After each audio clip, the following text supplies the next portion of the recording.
In the mid-1960s, America was burning with contradiction. The promise of civil rights existed on paper. But in black neighborhoods across the country, police violence, poverty, and political neglect were everyday realities. It was in this atmosphere that the Black Panther Party was born, not out of hatred, but out of frustration and survival. The organization was created in 1966 in Oakland, California, by two young activists who believed that traditional civil rights strategies were not enough to protect black communities from systemic abuse. They studied the law, history, and revolutionary movements around the world, and concluded that black Americans needed both political education and direct action. Their goal was not chaos, but self-determination. The Black Panther Party was formed to defend black communities from police brutality and to demand basic human rights: decent housing, quality education, employment, healthcare, and an end to racial violence. One of their core beliefs was that people had the right to defend themselves when the state failed to protect them. This belief, rooted in constitutional law, made them highly visible and controversial. But the Panthers were far more than armed patrols.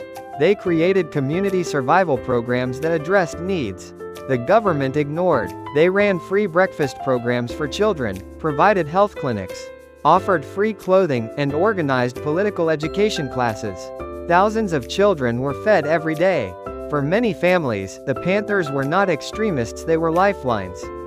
Their mission was clear: empower black people to control their own communities and futures. They sought solidarity with other marginalized groups and framed their struggle as part of a broader fight against oppression, capitalism, and imperialism. They spoke openly about inequality and demanded accountability from those in power.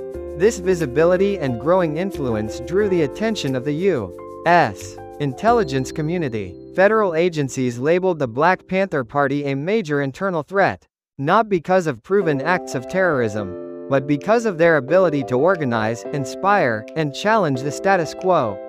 Through surveillance, infiltration, misinformation, and aggressive policing, authorities worked to discredit and dismantle the organization.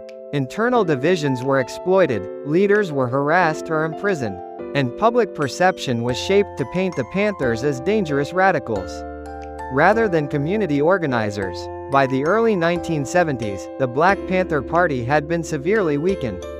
Yet its legacy remains. The questions they raised about racial justice, state power, and community control still echo today.